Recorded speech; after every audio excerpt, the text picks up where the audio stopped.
You know, coming straight into the Christmas season, all the Gospels, people want to talk to you about shepherds and angels and mangers and all the things that go along with the Christmas story, and that's appropriate. But in the Gospel of John, John doesn't do any of that. John actually just starts right off, and he says, in the beginning was the Word, and the Word was God. He doesn't give you any opportunity to say, hey, what is this child? Who is this baby? He just says, in the beginning was the Word, and the Word was God, and the Word was with God from the beginning, and in him was life, and life to the full. He doesn't give you any debating room, no kind of sense of saying in any way, oh, could this baby be God or not? Or is this person God or not? And then when you get down in that first chapter, it says, and the Word became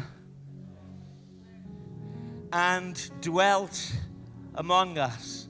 He tabernacled amongst us. He came to be with us.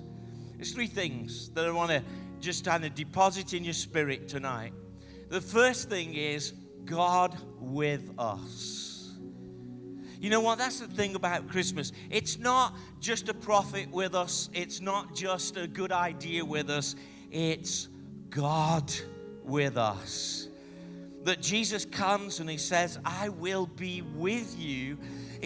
I have left all the glory, I have left all the majesty, I have left everything, but I'm come to be with you. In your life right now in 2022, soon to be 2023, God says, I want to be with us. But then it carries on in that verse and it says, and we beheld his glory. And the first disciples saw him do miracles and so on. But you know what?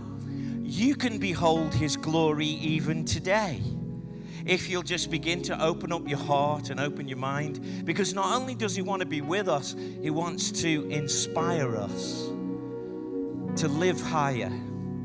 Now, when, Bonnie and the choir are there, and they are telling us to believe. But I wonder today whether or not you have kept your eyes down, and instead of beholding his glory, you've been looking at other people's story. I want to say to you, pick your head up and begin to look at God's glory. Begin to look at everything that he can do.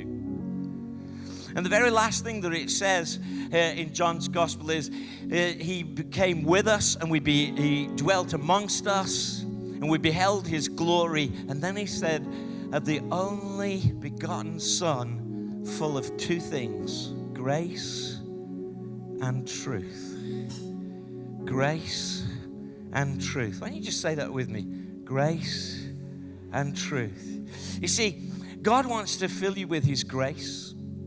He wants to fill you with his favor, whereby you can't do anything to earn his love. He wants to impact you so much in your heart, whereas you know that you're loved, that you're loved, that you're loved beyond love.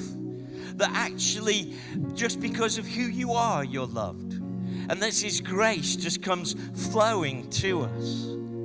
And some of us, even in this building tonight, we're going to struggle with that. We're going to say, why should I be loved? And God says, I'll tell you why you should be loved, because you are. And I just love you. He's filled with grace. But also, what God does, he says, I want to fill you with truth. You see, some people are really into grace, grace, grace, grace, and that's fine. You can't have enough of it. But actually, Jesus came and he said, I am the truth, the way, and the life. And he gives us a framework, and not just a framework, but he gives us a pathway and a way to live. And so tonight, I want to tell you that you're really loved, but you know that God also says, I want you to live in a certain way. I want you to understand that I have ways that you need to follow. And that I'll give you all the grace, I'll give you all the strength, I'll give you all the love. But I want you to hear that there is truth. And so this evening, having had a great time and having had a time around worshiping the Lord, can you hear this also? That actually God says, I require something of you. I require that you hear my commandments, obey my commandments, because then I can call you my friend. He's not only full of grace, but he also wants you to be filled with his truth so that he can protect you, so he can lead you, so that he can bring you to the place where you need to be. This Christmas time, God looked down on us as humanity, and he said, I need to do something.